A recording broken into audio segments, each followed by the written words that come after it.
હા કેને હાસુ? એ આ લાકડું નથી, આ લાકડામાં રાણી સિક્કા ભરેલા છે. હે?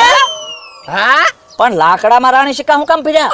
એ બકુલભાઈ કોઈને વ્યામ ન પડે ને એટલે સુટકેસમાં કે થેલીમાં રાણી સિક્કા ભર્યા હોય તો બધાને વ્યામ ન પડી જાય. આ લાકડામાં રાણી સિક્કા છે ઈ તમને વ્યામ પડ્યો. ના ના, હું ભોળા દાદા તે અત્યારે ક્યાં રાણી સિક્કા હાલે? ખોટે ખોટો આના ગળામાં વજન ટીંગાડ્યો લ્યો. અમારા ભાઈ હાલે રાણી સિક્કા, ચાંદીના આવે રાણી સિક્કા. બકુલભાઈ તો મને ખબર છે રાણી સિક્કા હાલે એમ, પણ આને આમ કેવી ને તો કદાચ લાકડું આપણને આપી દે તો એટલે. ઈ હાસુ બહુ વજન લાગ્યો. એટલે બહુ વજન લાગ્યો એટલે લાવ્યો ઘડીક હું રાખું. ના ના હો બકુલભાઈ, ઓલા દાદાએ કીધું ગળામાં લાકડું કાઢતો નહીં નકર 3-4 દી ખાવા નહીં દઉં. પણ હું 3-4 દી તને ખાવા દઈશ, બસ મારા ઘરે ખાવા આવી આવજે. લાવ હું હાસુ લાવ.